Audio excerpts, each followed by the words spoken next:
Hey guys, कैसे हैं आप सब। आज हम बात करने वाले लिनक्स के डायरेक्टरी स्ट्रक्चर के बारे में। अब वो चाहे लिनक्स हो, यूनिक्स हो, काली हो, सबके सिमिलर ही डायरेक्टरी स्ट्रक्चर हैं। तो आगे बढ़ने से पहले हम ये समझ लेते हैं डायरेक्टरी स्ट्रक्चर होता क्या है। जब भी हम फाइल्स को ऑर्गेनाइज करने की बात करते हैं, उनको एक जगह संभाल के रखने की बातें करते हैं, उसी को ही हम स्ट्रक्चर बोलते हैं। तो ये हमारा कुछ स्ट्रक्चर होता है लाइनक्स का। अब इसमें अगर आप सबसे पहले देखेंगे तो यहाँ पे सबसे पहले आपका रूट आ रहा है /, और उसके बाद कुछ डायरेक्टरीज आ रही हैं। इन्हीं डायरेक्टरीज के बारे में हम एक एक करके बात करेंगे कि अगर हम लिनक्स यूज कर रहे हैं तो हम बोलते हैं डायरेक्टरीज, अगर हम विंडोज यूज कर रहे हैं तो हम बोलते हैं फोल्डर। तो सबसे पहले बात करते हैं /. की। अब जो हमारा स्ट्रक्चर होता है उसमें सबसे पहले जो हायरार्की में होता है वो /. होता है। मतलब हमारी जो भी सारी फाइल्स हैं, जो भी हमारा स्ट्रक्चर बनेगा वो यहाँ से स्टार्ट होगा। मतलब इसके पीछे कुछ भी नहीं है। अगर आप पीछे चल के देखोगे यहाँ पे तो इसके ऊपर कुछ भी नहीं है, सारी चीजें बस यहीं से स्टार्ट हो रही हैं। जो हमारा बेस पॉइंट होता है वो हमारा /. होता है, जिसको हम रूट बोलते हैं। सो जैसा कि आप देख सकते हैं यहाँ पर ये हमारा करंट पाथ है जो /. है, और उसके बाद जो डायरेक्टरीज हैं वो सारी यहाँ पर आ रही हैं। तो यही हमारी बेस डायरेक्टरी है। अगर इसको हम UI में देखें तो UI में ये कुछ ऐसा दिखेगा, सारे फोल्डर्स यहाँ पर आ रहे हैं और जो बेस पाथ आ रहा है वो एक /. आ रहा है यहाँ पर। अब क्या होता है यहाँ पर कि इस डायरेक्टरी के अंदर ये जो /. डायरेक्टरी है, अगर इसके अंदर कोई भी चेंजेस करने हैं तो जो रूट यूजर होगा वो ही चेंजेस कर सकता है। जो लोकल यूजर होते हैं, नॉन प्रिविलेज यूजर होते हैं, वो इसमें कोई भी चेंजेस नहीं कर सकते। जैसे मैं आपको एक चीज करके दिखाता हूँ। एक फाइल मैं क्रिएट कर रहा हूँ यहाँ पर, और आप देख सकते हैं जो फाइल है यहाँ पर क्रिएट हो गई है हमारी, और अभी मैं यहाँ पर रूट यूजर हूँ। इसको हम चेक भी कर सकते हैं। ये जो मेरी आईडी है यहाँ पर 0 है, 0 से आइडेंटिफाई हो जाता है कि हम रूट यूजर हैं। अब यहाँ पे देख सकते हैं कि मैं फिर से यहाँ पर रूट डायरेक्टरी में आ गया हूँ। अब मैं यहाँ पे क्रिएट कर रहा हूँ फाइल एक, बट मैं यहाँ पे नहीं कर पा रहा हूँ, परमिशन डिनाइड बोल रहा है। क्यों? क्योंकि जो रूट डायरेक्टरी होती है उसमें केवल रूट यूजर जो होते हैं वो ही चेंजेस कर सकते हैं, बाकी जो नॉन प्रिविलेज यूजर है वो उसमें बिल्कुल चेंजेस नहीं कर सकते। अब बात करते हैं रूट डायरेक्टरी के बारे में। रूट यूजर जो होता है हमारा वो आके चेंजेस कर सकता है। मतलब सॉर्ट ऑफ आप इसको ये कह सकते हैं कि ये इसका प्लेग्राउंड है। यहाँ पे आके फाइल क्रिएट कर सकता है, डिलीट कर सकता है, मैनिपुलेट कर सकता है, मतलब अपने हिसाब से इसको जो भी चीज़ें करनी है। अब यहाँ पर कई लोग क्या हो जाते हैं, कंफ्यूज हो जाते हैं कि ये भी हम रूट डायरेक्टरी बोल रहे हैं और यहाँ पर जो ये रूट है हम इसको भी रूट बोल रहे हैं। अब इन दोनों में डिफरेंस क्या है कि जो पहले के लिनक्स सिस्टम्स आते थे उसमें ये होता था कि पहले ये रूट डायरेक्टरी नहीं होती थी, पहले केवल /. होता था, और जो रूट यूजर अगर कुछ वो क्रिएट भी करना होता था, कोई इसको फाइल में भी चेंजेस करने, तो वो यहीं ही करता था। पहले ये रूट फोल्डर नहीं होता था। बट अब क्या होने लगा है कि हमारे पास एक रूट डायरेक्टरी होती है जो स्पेसिफिक रूट यूजर के लिए होती है, कि अगर उसको कोई भी स्पेसिफिक काम करना है तो वो रूट डायरेक्टरी के अंदर ही आके करेगा, बाहर नहीं करेगा। अब आप जैसा कि देख सकते हैं यहाँ पर मैं रूट डायरेक्टरी के अंदर हूँ। अब मैं जो चाहूँ यहाँ पर वो सारी चीज़ें कर सकता हूँ। मैं यहाँ पे फाइल भी क्रिएट कर पा रहा हूँ, मैं उसको रीड भी कर पा रहा हूँ। अभी कंटेंट नहीं है इसलिए हम यहाँ पे कुछ नहीं देख पा रहे हैं। अब यही चीज़ मैं करता हूँ दूसरे यूज़र के साथ।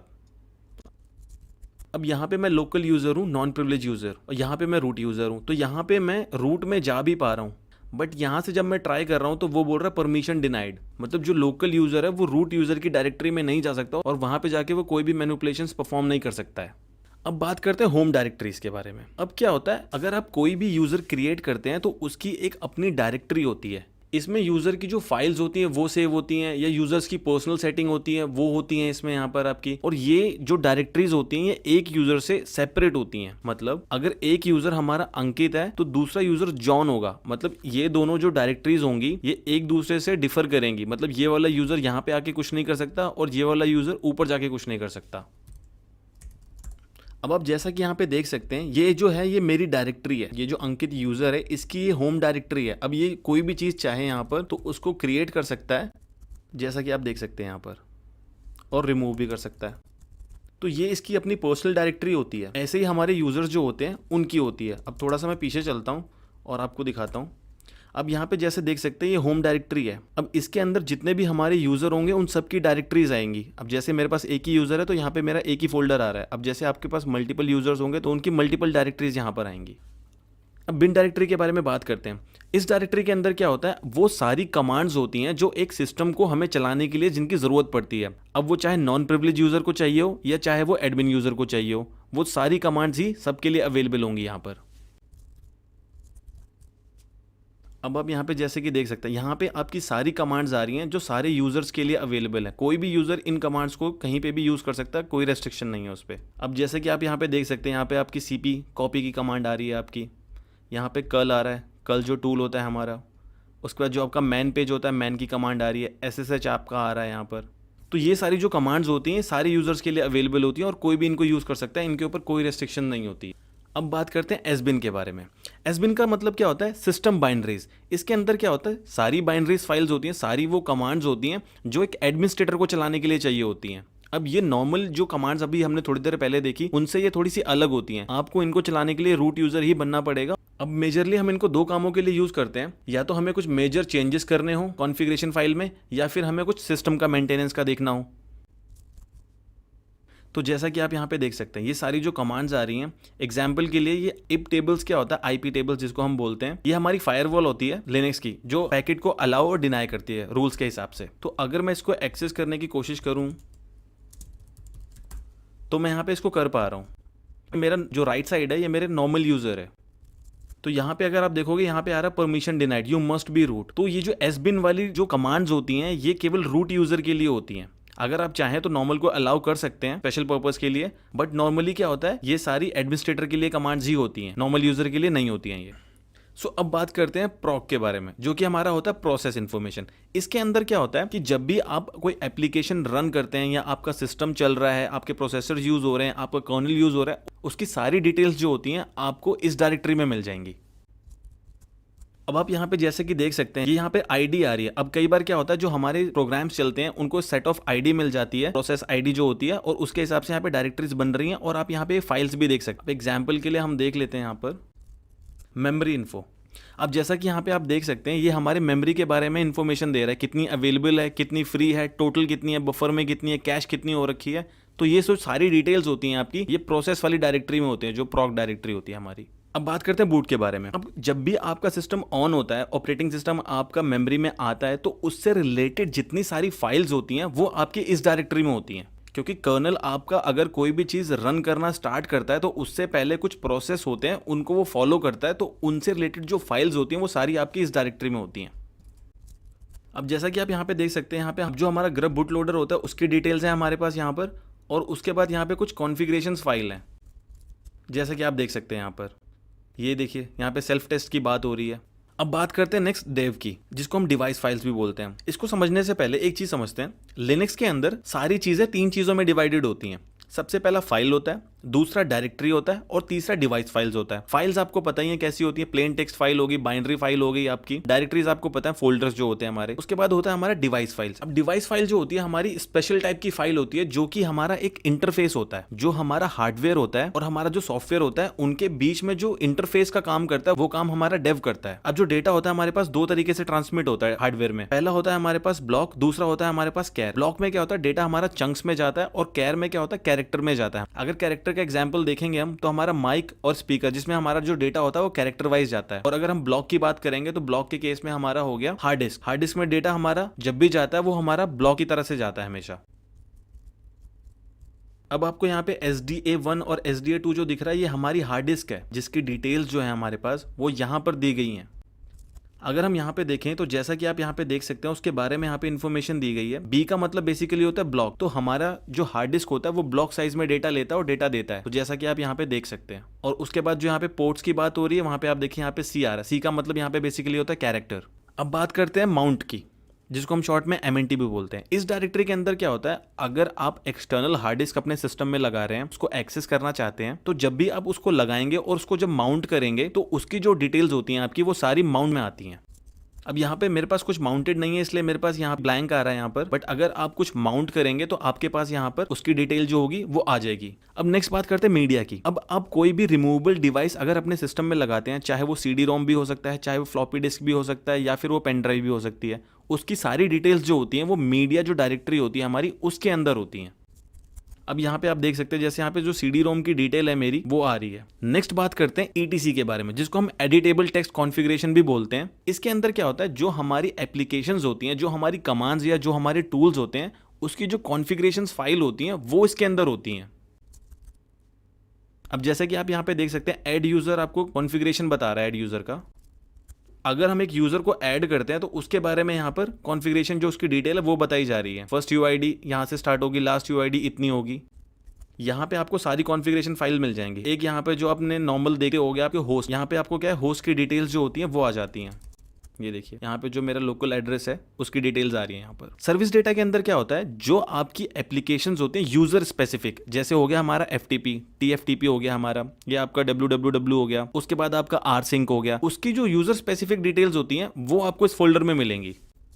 अब जैसे आप यहाँ पे देख सकते हैं मेरे पास तो कुछ भी नहीं है, इसलिए यहाँ पे ब्लैंक आ रहा है। नेक्स्ट बात करते हैं सिस के बारे में, जिसको हम सिस्टम बोलते हैं। इसके अंदर आपके कर्नल से रिलेटेड, आपके हार्डवेयर से रिलेटेड वो सारी डिटेल्स होंगी, वो सारे वर्जन्स होंगे जो आपको चाहिए होंगे। ये आपको क्या करता है, ये आपको इन्फॉर्मेशन प्रोवाइड करता है जो भी आपका हार्डवेयर होता है उसके बारे में। तो हार्डवेयर से रिलेटेड आपको अगर कोई भी इन्फॉर्मेशन चाहिए होगी तो वो आपको सिस डायरेक्टरी में मिल जाएगी।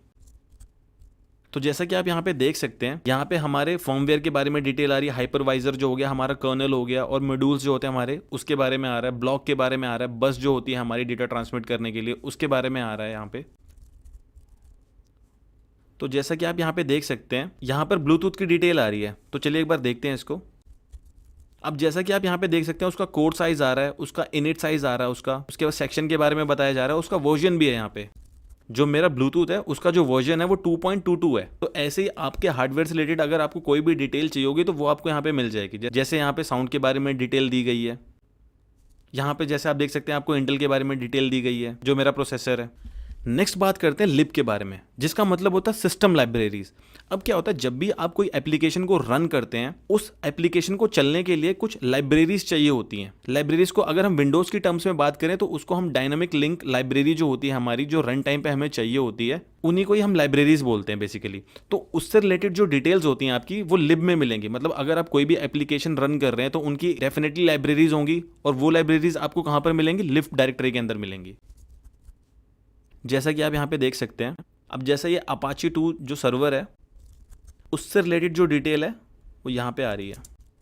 जो अपाची हमारा सर्वर है उसको रन करने के लिए इन सारी लाइब्रेरीज की ज़रूरत पड़ती है, जैसा कि आप यहाँ पे देख सकते हैं। ये सारी लाइब्रेरीज हैं जो उसको रन करने में उसकी हेल्प करती हैं। ऐसे ही आपका जो भी टूल है उसकी आप लाइब्रेरीज यहाँ पे जाके वेरीफाई कर सकते हैं। नेक्स्ट बात करते हैं टेम्प के बारे में।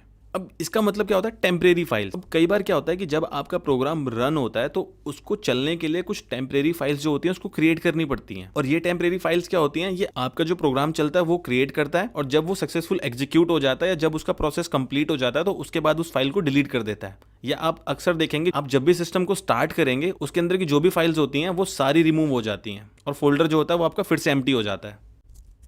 अब ये मेरी टेम्प फाइल के अंदर डिटेल्स आ रही हैं, जो सर्विसेज कुछ इन फाइल्स को यूज कर रही हैं। आपके पास भी कुछ एक्स्ट्रा सर्विसेज आ रही होंगी, अगर आपको उनके बारे में नहीं पता तो उनको डिलीट नहीं करना, क्योंकि कई बार क्या हो सकता है आपका सिस्टम भी क्रैश हो सकता है उसकी वजह से। अब नेक्स्ट डायरेक्टरी के बारे में बात करते हैं, जो कि है हमारी यूजर, जिसको हम यूजर प्रोग्राम्स भी बोलते हैं। इस डायरेक्टरी के अंदर क्या होता है, जो हमारा डेटा होता है वो रीड ओनली होता है। इसके अंदर आपको बाइनरीज भी मिल जाएंगी, लाइब्रेरीज भी मिल जाएंगी, डॉक्यूमेंटेशन भी मिल जाएगी, आपको सोर्स कोड भी मिल जाएगा। आपको कई बार आपको ऐसी फाइल्स भी मिल जाएंगी जो हम दूसरे यूजर के साथ भी शेयर कर रहे होंगे। अब ये हमारी यूजर डायरेक्टरी है। इसके अंदर आप देख सकते हैं सबसे पहले आपको बिन मिल जाएगा, इसके अंदर आपकी बाइनरी फाइल्स होती हैं। उसके बाद आपका होता है इंक्लूड, इसके अंदर क्या होता है आपका सी का जो कोड होता है उसको इंक्लूड करते हैं, उसकी सारी डिटेल्स होती हैं। उसके बाद आपका लिब, मतलब जिसके अंदर आपकी जो लाइब्रेरीज होती हैं वो सारी आपको मिल जाएंगी। 32 आर्किटेक्चर के लिए भी मिल जाएंगे, आपको 64 आर्किटेक्चर के लिए भी मिल जाएंगी। उसके बाद होता है आपका एसबिन, जो सिस्टम एडमिनिस्ट्रेटर की बाइनरी फाइल्स होती हैं वो भी सारी आपको यहाँ पर मिल जाएंगी। और कई बार क्या होता है डीमंस भी आपको मिल जाएंगे जो नेटवर्क सर्विसेज के लिए यूज हो। और नेक्स्ट डायरेक्टरी जो है हमारी शेयर की, इसके अंदर क्या होता है जो शेयर डेटा होता है अमंग यूजर्स वो आपको मिल जाएगा यहाँ पर। और जो SRC है इसका मतलब होता है सोर्स कोड। अब यहाँ पे कई बार क्या होगा, लिनक्स का कर्नल का जो होगा सोर्स कोड मिल जाएगा, या आपको हेडर फाइल्स मिल सकती है यहाँ पे, या फिर आपकी डॉक्यूमेंटेशन भी यहाँ पर हो सकती है। नेक्स्ट बात करते हैं वेर के बारे में, जिसको हम वेरिएबल फाइल्स भी बोलते हैं। अब इस डायरेक्टरी के अंदर क्या होता है, कुछ फाइल्स होती हैं जो टाइम टू टाइम चेंज होती रहती हैं। मतलब वो मिनट्स के अंदर भी चेंज हो सकती हैं, वो सेकंड्स के अंदर भी चेंज हो सकती हैं। जैसे कि आपके लॉग्स हो गए, या स्पूल फाइल्स हो गई आपकी, या टेम्परेरी ईमेल फाइल हो गई आपकी, या कैश हो गया। वो सारी चीजें जो होती हैं वो आपकी वेर डायरेक्टरी के अंदर आपको मिलेंगी। अब जैसा कि आप देख सकते हैं यहाँ पर ये मेरी वेर डायरेक्टरी है और उसकी ये सारी डिटेल्स हैं। अब यहाँ पे बैकअप जो हमारी फाइल होती है उसकी डिटेल होती है, और जो कैश किया हुआ डेटा होता है एप्लीकेशंस का वो आपको यहाँ पर मिल जाएगा, जैसा कि आप ये देख सकते हैं यहाँ पर। उसके बाद हमारी जो लिब होती है, को जो एप्लीकेशन की करंट स्टेट होती है उसकी डिटेल्स आपको यहाँ पर मिलेंगी। उसके बाद जो आपका लोकल डेटा होता है उसकी डिटेल्स आपको लोकल डायरेक्टरी में मिल जाएंगी। उसके बाद आता है आपका लॉक। अब लॉक के अंदर क्या होता है कि अगर आपकी कोई फाइल है वो एक एप्लीकेशन यूज कर रही है तो उस फाइल को वो लॉक कर देता है, सो दैट कि दूसरी जो है उसके अंदर मैनिपुलेशन ना कर पाए, चेंजेस ना कर पाए। तो उसकी जो सारी डिटेल्स होती है वो लॉक डायरेक्टरी में होती है आपकी। उसके बाद होता है आपका लॉग्स। अब कई बार क्या होता है कि आप किसी एप्लीकेशन पे काम कर रहे हैं, वो क्रैश हो गई, अपडेट नहीं हो पा रही या कुछ उसमें चल नहीं रहा है, तो उसके जो लॉग्स क्रिएट होते हैं वो यहाँ पर क्रिएट होते हैं। उसके बाद जो यूजर का मेल डिटेल्स होता है वो आपका मेल डायरेक्टरी में होता है यहाँ। और उसके बाद जो एक्स्ट्रा एड ऑन पैकेजेस होते हैं वो आपके इस डायरेक्टरी में होते हैं, ऑप्ट में। उसके बाद आपका आता है टेम्प। टेम्प के अंदर क्या होता है, जो आपकी टेम्परेरी फाइल्स होती है वो सारी आपकी यहाँ पे आ जाती हैं। उसके बाद बात करते हैं रन के बारे में। रन में क्या होता है कि अगर आपका सिस्टम रीबूट हुआ है, रीबूट होने के बाद की डिटेल जो सारी होती है वो आपको यहाँ पर मिल जाएंगी। जो नेक्स्ट है हमारा स्पूल, ये भी आपकी क्या करता है, यूजर की जो मेल डिटेल्स होती है उन्हीं को बताता है ये। नेक्स्ट बात करते हैं ऑप्ट के बारे में, जिसको हम optional applications add on packages भी बोलते हैं। इसके अंदर क्या होता है, अगर आप कोई थर्ड पार्टी इंस्टॉल कर रहे हैं टूल, तो उसकी जो डिटेल्स होती हैं उस डायरेक्टरी में आती हैं आपकी।